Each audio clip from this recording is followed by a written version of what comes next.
Hello दोस्तों, ST academy for mathematics के इस वीडियो लेक्चर में मैं आपका स्वागत करता हूं। इसके पहले वाले लेक्चर में हम लोगों ने वेक्टर अलजेब्रा के पीवाईक्यूज करे थे कुछ क्वेश्चंस हम इस लेक्चर में और करेंगे। क्वेश्चन नंबर 5 तक मींस 5 क्वेश्चन हम लोगों ने पिछले लेक्चर में किया था। अभी इसमें क्वेश्चन नंबर 6 से करेंगे। ठीक, क्वेश्चन नंबर 6 है if magnitude of A is equal to 3, magnitude of vector b is equal to 5, magnitude of vector c is equal to 4 and vector a plus vector b plus vector c equal to 0, then find the value of this। ठीक, तो हमारे पास है solution, we have vector a plus vector b plus vector c is equal to 0। हम करें क्या, squaring on both side vector A plus vector B plus vector C square, zero vector का square करेंगे तो ये जीरो ही आएगा और A plus B plus C का हम होल स्क्वायर का फॉर्मूला जानते ही हैं। तो उसी तरीके से अब हम वेक्टर किसी वेक्टर का स्क्वायर कर रहे हैं, इसका मतलब उसके मैग्नीट्यूड का स्क्वायर कर रहे हैं, plus magnitude of vector B का square plus magnitude of vector C का square, A square plus B square plus C square plus 2 vector A dot vector B plus 2 vector B dot vector C plus 2 vector C dot vector A is equal to 0। हमें इसकी value पता है, 3 square plus 5 square plus 4 square plus 2 common, vector A dot vector B plus vector B dot vector C plus vector C dot vector A equal to 0। 3 9 25 4 16 plus 2 vector A dot vector B plus vector B dot vector C plus vector C dot vector A equal to 0। हम इसको add करेंगे, आ जाएगा 50, उधर जाएगा तो -50 और हम इसको ऐसा लिखें plus vector B dot vector C plus vector C dot vector A 2 equal to इधर आएगा ऐड करने के बाद -50। तो हमें वैल्यू मिलेगी क्या, देखिएगा हमारे पास लेफ्ट साइड में अगर हम 2 को भी राइट साइड ले जाएं तो a dot B plus vector B dot vector C plus vector C dot vector A is equal to -50 divided by 2 to 25। तो हमें आंसर मिला -25। हमारी रिक्वायरमेंट यही थी, vector A dot vector B plus vector B dot vector vector A dot vector B plus vector B dot vector C plus vector C dot vector. Question number 7 है if vector A not equal to 0, vector A dot B vector A dot vector C ये equal है, इनका cross product भी क्या है, equal है, then we have to show vector B is equal to vector C. Solution इसका, we have vector a dot vector b is equal to vector a dot vector c। क्या हम इसको इधर भी लेके आ सकते हैं, vector a dot vector b minus vector a dot vector c is equal to 0। हम वेक्टर a अगर कॉमन लें तो हमारे पास क्या होगा, vector a dot vector b minus vector c is equal to 0। अब अगर डॉट प्रोडक्ट 0 है तो इसकी कंडीशन क्या है, हमें पता है कि डॉट प्रोडक्ट अगर a और b का डॉट प्रोडक्ट करें तो vector a dot vector b होता क्या है, ए बी कॉस थीटा। अब अगर ये एंगल 90 डिग्री होगी तब ये पॉसिबल है कि a डॉट b क्या होगा, 0 होगा। तो कहने का मतलब क्या कि vector a perpendicular to vector b minus c ऐसा हो और वेक्टर ए 0 हो नहीं सकता है, क्यों, क्योंकि क्वेश्चन में ये दिया है। तो अगर ये 0 नहीं हो सकता है, एक कंडीशन तो ये है, दूसरी कंडीशन क्या है कि हम vector B minus vector C निकालें, वो क्या है, 0 है। दो केसेस है, या तो इस ऐसा या तो ऐसा होगा, क्यों, क्योंकि डॉट प्रोडक्ट 0 इन्हीं दो केसेस में होंगे। ठीक, और भी एक बात दिया गया है कि vector A cross vector B is equal to vector A cross vector C. Same काम, vector A cross vector B minus vector A cross vector C is equal to 0। Vector A cross इसको हम लिख सकते हैं vector B minus vector C equal to 0। अब फिर से वो बात, vector A cross vector V, ये A B sine theta N cap होता है। अब साइन थीटा के 0 होने पर क्या होगा, साइन 0 0 होगा, इसका मतलब क्रॉस प्रोडक्ट 0 आएगा। इट मींस कि या तो अब 0 अगर डिग्री है एंगल दोनों के बीच का, दो वेक्टर के बीच का एंगल 0 डिग्री है, इसका मतलब क्या, और 0 और क्रॉस प्रोडक्ट 0 आ रहा है, 0 होना, क्रॉस प्रोडक्ट 0 हो रहा है, इसका मतलब क्या बताया गया कंडीशन की पैरेलल की कंडीशन होगी। It means vector A is parallel to vector B minus vector C, या तो ये और vector B minus vector C ये 0 हो, वही क्यों, क्योंकि वेक्टर ए जो है ये 0 हो नहीं सकता। अब ये ऐसा, और ये दो बातें दी गई हैं कि वेक्टर ए और vector B minus vector C ये परपेंडिकुलर, इसमें कह रहा है, इसमें कह रहा है पैरेलल, इसका मतलब ये तो होगा नहीं, क्योंकि दोनों की बातें सेटिस्फाई होंगी ही नहीं। लेकिन ये जो दूसरी कंडीशन है vector B minus vector C equal to 0, इसमें भी क्या है, vector B minus vector C equal to 0, इसका मतलब ये कंडीशन क्या है, सही है। तो हम क्या लिख सकते हैं, vector A perpendicular to vector B minus vector C and vector A is parallel to vector B minus C does not satisfy both, ऐसा, ये दोनों कंडीशन एक साथ सेटिस्फाई नहीं होंगी। इसका मतलब क्या, vector B minus vector C equal to 0 और vector B is equal to vector C, हमको यही प्रूफ करना था, प्रूव्ड। ओके, चेक कर लीजिए। चलिए भाई, क्वेश्चन नंबर 8 है, using vectors find the area of the triangle with vertices a 1 2 3, b दिया है, c दिया है, हमको क्या निकालना है, एरिया ऑफ ट्रायंगल। तो हम अपना एक एक टारगेट पहले समझें कि इस क्वेश्चन को करने के लिए हमें क्या क्या काम करना होगा। ठीक, देखिए आपको पता है ट्रायंगल ए बी सी अगर वेक्टर का यूज करना है तो इसके एरिया का फॉर्मूला क्या होता है, एरिया का फॉर्मूला क्या होता है, area of triangle A B C is equal to 1/2 A B cross A C, two adjacent sides का हम क्रॉस प्रोडक्ट लें, 1/2 से मल्टीप्लाई करें, हमें क्या मिल जाएगा, area of triangle A B C. ठीक, अच्छा हमको दिया गया है जैसे ए बी सी, एक्चुअली जो ये 1 2 3 है ये पोजीशन वेक्टर है, पॉइंट ए का पोजीशन है, और बी जो है ये 2 -1 4 और सी जो है ये 4 5 -1, ये क्या है, ये पोजीशंस है, किसके रिस्पेक्ट में, ओरिजिन के रिस्पेक्ट में। हमको अगर ए बी निकालना होगा तो ए बी निकालने के लिए, वेक्टर ए बी निकालने के लिए हमें vector O B minus O ए करना होता है, पोजीशन वेक्टर ए बी का हमें बताने के लिए ऐसा करना होता है। अब ओ बी वेक्टर क्या है, बी जो कोऑर्डिनेट है इसको हम, ये स्केलर फॉर्मेट में है, इसको हम किस फॉर्मेट में लेके आए, इसको हम वेक्टर फॉर्म में लेके आए, तो 2i कैप माइनस जे कैप प्लस 4k कैप इसको लिखा जा सकता है, माइनस ओ ए वेक्टर 1i कैप को हम i कैप लिख सकते हैं, plus 2j cap plus 3k cap, subtract करें, i माइनस का अंदर मल्टीप्लाई होगा और सब्ट्रैक्ट हो जाएगा, 2i cap minus i cap, i cap minus j minus 2j minus 3j cap, 4k cap minus 3k cap करेंगे तो 1k cap, it means k cap, ये हमारा वेक्टर ए बी है।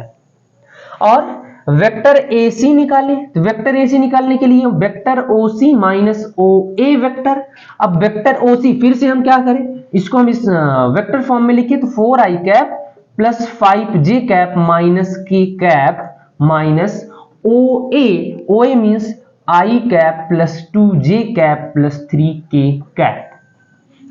कैसे करेंगे इसको, 4i minus i 3i cap, 5j minus 2j plus 3j cap minus k cap minus 3k cap minus 4k cap हमारे पास मिल गया हमको क्या क्या, vector A B vector A C.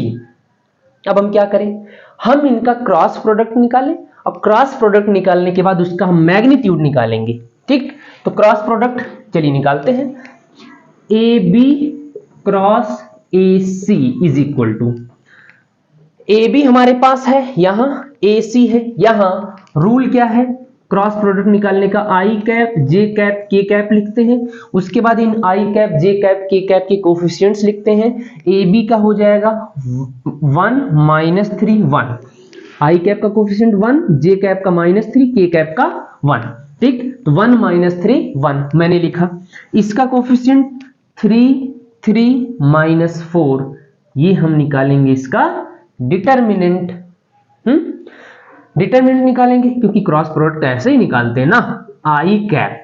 अब आई कैप की करस्पॉन्डिंग रो और कॉलम को हम बंद किए, ये बंद, लीडिंग डायगोनल मल्टीप्लाई, तो 12 4 3 12 माइनस इंटू माइनस प्लस हो जाएगा माइनस 3। अब अगला पॉइंट लिखते हैं माइनस जे कैप।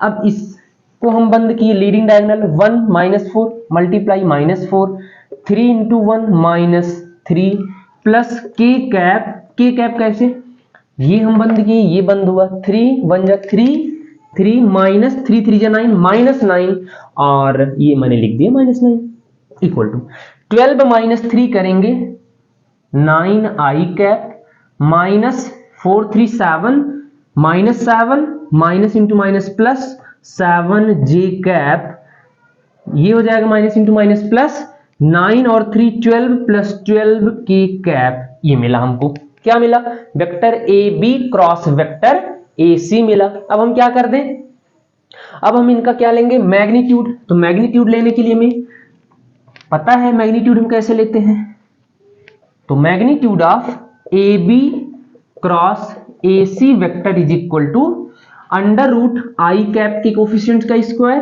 9 स्क्वायर 7 का स्क्वायर प्लस 12 स्क्वायर हो जाएगा कितना 81 49 प्लस 144 इज इक्वल टू, हम इसको ऐड करेंगे अंडर रूट, इसको ऐड करेंगे तो हो जाएगा 130 प्लस 144, इसको ऐड करेंगे तो हमको क्या मिल जाएगा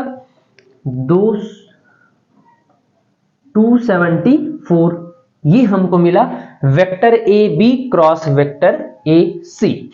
अब हमको चाहिए एरिया, कैसे निकलेगा, area of triangle A B C is equal to 1/2 magnitude of A B cross A C under root 274।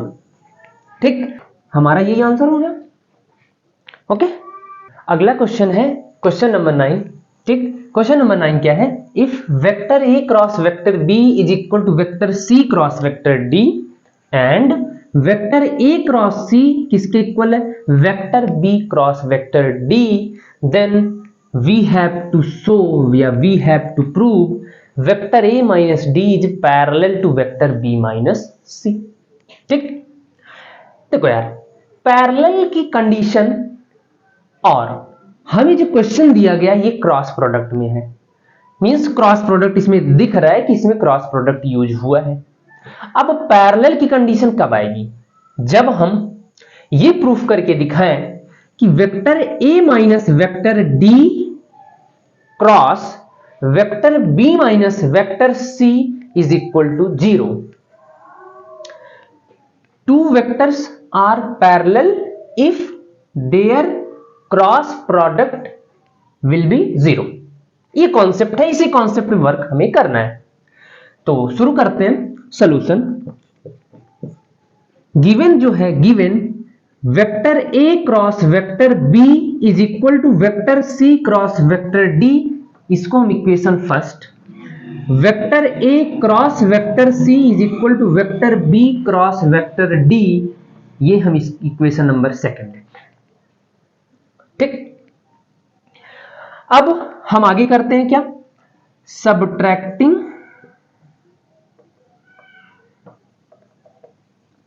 Equation second from equation first, we get what? Vector A cross vector B minus vector A cross vector C is equal to vector C cross vector D minus vector B cross vector D। ऐसा। अब इसमें हम क्या कर सकते हैं, इसमें हम वेक्टर ए को अगर हम कॉमन करें तो कॉमन होने का रूल यही है, वेक्टर ए लेफ्ट में ही है तो कॉमन हो गया vector A cross vector B minus vector C, क्योंकि क्रॉस प्रोडक्ट अगर हम मल्टीप्लाई कराते हैं तो डिस्ट्रीब्यूट होता है लेफ्ट साइड से, तो उसी कॉन्सेप्ट पे हम यहां पे वर्क किए हैं। और इन दोनों टर्म को हम इधर लेके आए तो ये निगेटिव है, इधर क्या हो जाएगा positive, vector B cross vector D minus vector C cross vector D, ये हमें मिला इक्वल टू 0। ठीक, अब vector A cross vector B minus vector C, इसमें से राइट साइड में वेक्टर डी कॉमन, हम इसको लिख सकते हैं plus vector B minus vector C cross vector D. हमें पता है कि क्रॉस प्रोडक्ट को अगर हम इंटरचेंज करें, जैसे A vector A cross B को हम लिख सकते हैं minus vector B cross vector A. ठीक, तो उसी कॉन्सेप्ट से अगर हम इसको ऐसा लिखना चाहें vector D cross vector B minus C, तो ये हमें निगेटिव साइन आ जाएगा इधर, तो vector A cross vector B minus vector C minus vector D cross vector B minus vector C is equal to 0। अब राइट साइड में vector B minus C है, राइट साइड में वेक्टर बी माइनस सी, अब हम common लिए right side से, तो common लेने पे हमको क्या मिलेगा, हमको कॉमन मिलेगा क्या, देखते हैं। हमको कॉमन मिल जाएगा वेक्टर ए, अगर हम कॉमन ले रहे हैं तो vector A minus vector D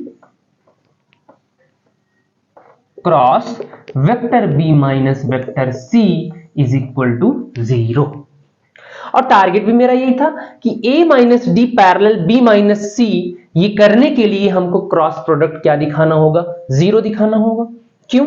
अच्छा, एक बात और कि ये 0 होने की पॉसिबिलिटीज, एक तो पहली बात, अगर क्रॉस प्रोडक्ट टू टर्म्स का प्रोडक्ट है 0 करना है, या तो ये 0 हो तब 0, ये 0 हो तब 0, या कोई तीसरी कंडीशन है।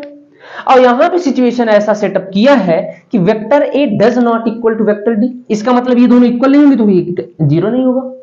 अब ये भी 0 नहीं हो सकता, ये भी 0 नहीं हो सकता। अब अगर ये दोनों 0 नहीं हो सकते, it means vector A minus vector D does not equal to 0, vector B minus vector C is also does not equal to 0। Then condition क्या फिर, vector A minus D and vector B minus C must be parallel vectors. हमको यही proof करना था। Proof yes, okay. ये था question number 9। अच्छे से आप इसको एक बार फिर से देख लीजिएगा, ठीक है।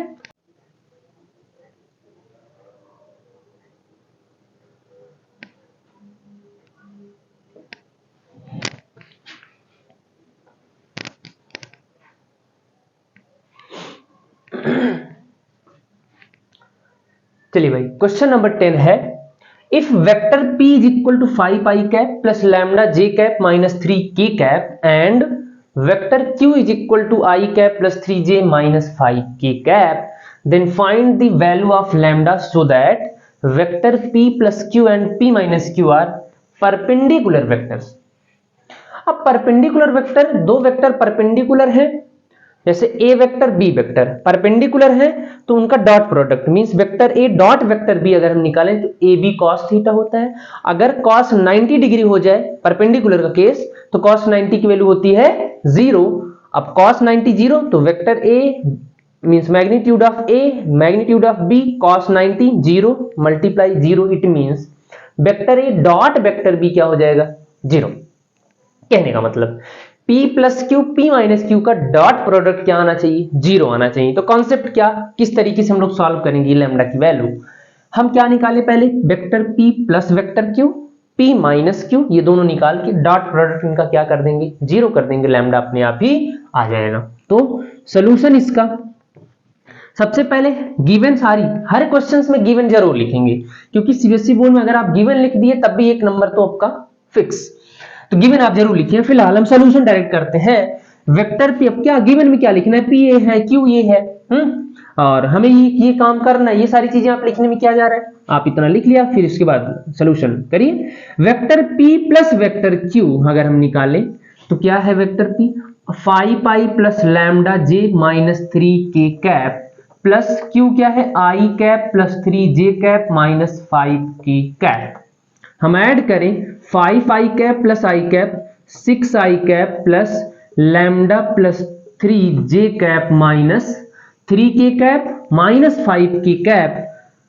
तो एक्चुअली क्या करेंगे हम -3 -5 करें तो हो जाएगा क्या -8k कैप। ओके, ये हमें p प्लस क्यू मिला। हम p माइनस क्यू की अगर हम बात करें तो 5i cap plus lambda j cap minus 3k cap minus i cap plus 3j minus 5k cap.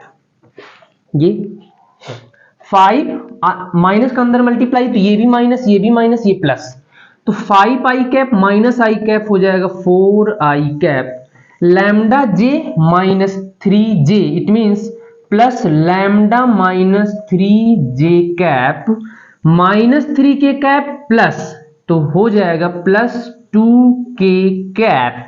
ये p माइनस q मिला, p प्लस q ये है, p माइनस q ये है, परपेंडिकुलर दिया गया है, गिवन क्या है vector p plus vector q is perpendicular to vector p minus vector q। It means हम क्या कर सकते हैं p plus q dot p minus q is equal to 0। Perpendicular का condition dot product two vectors का अगर 0 है तो पॉसिबिलिटी ये है कि दोनों वेक्टर कैसे होंगे एक दूसरे के परपेंडिकुलर होंगे। अब डॉट प्रोडक्ट हमको कराना है इसका और इसका, तो हम लिखें 6i cap plus lambda plus 3j minus 8k cap, ये हमको मिला p प्लस q, और 4i cap plus lambda minus 3j cap plus 2k cap. ये हम डॉट प्रोडक्ट करा रहे हैं, डॉट प्रोडक्ट कराइए। डॉट प्रोडक्ट आपको पता है डॉट प्रोडक्ट में क्या कर देते हैं, बस i कैप के कोफिशिएंट को क्या करते हैं मल्टीप्लाई कर देते हैं। तो 6 4 जा क्या हो जाएगा, 6 4 जा हो जाएगा, आपको मिलेगा 24, यहां पे लिखते हैं 24 plus lambda plus 3 lambda minus 3, क्यों मल्टीप्लाई हुआ, प्लस 2 माइनस 8 इंटू 2 करेंगे 16 इक्वल टू 0। 24 माइनस 16 करें तो हमको क्या मिल जाएगा, 24 माइनस 16 करें हमको मिलेगा 8, तो 8 plus lambda square minus 9 equal to 0। Lambda square minus 9 ये हो जाएगा -1 equal to 0। Lambda square is equal to 1, lambda की वैल्यू मिल गई प्लस माइनस 1। ठीक, ये रहा हमारा सॉल्यूशन। ठीक, कुछ खास नहीं, बस डॉट प्रोडक्ट को 0 कराया गया। डॉट प्रोडक्ट का रूल है i कैप के कोफिशिएंट से मल्टीप्लाई, j कैप के कोफिशिएंट से मल्टीप्लाई, k कैप के कोफिशिएंट से मल्टीप्लाई। हमने ये मल्टीप्लाई कराया, थोड़ा सा कैलकुलेशन है, एडिशन सब्ट्रैक्शन मैंने वो किया। Lambda square minus 1 equal to 0, then lambda square is equal to 1। Lambda की वैल्यू हम स्क्वायर रूट ऑफ 1 मीन्स 1 होता है, और प्लस माइनस स्क्वायर रूट को हम अगर तोड़ते हैं तो हमें प्लस माइनस में मिलता है। तो लैम्डा की वैल्यू क्या क्या पॉसिबल है, एक +1 पॉसिबल है, एक -1 पॉसिबल है। हमसे यही पूछा था कि find the value of lambda. Okay, alright, okay, thank you.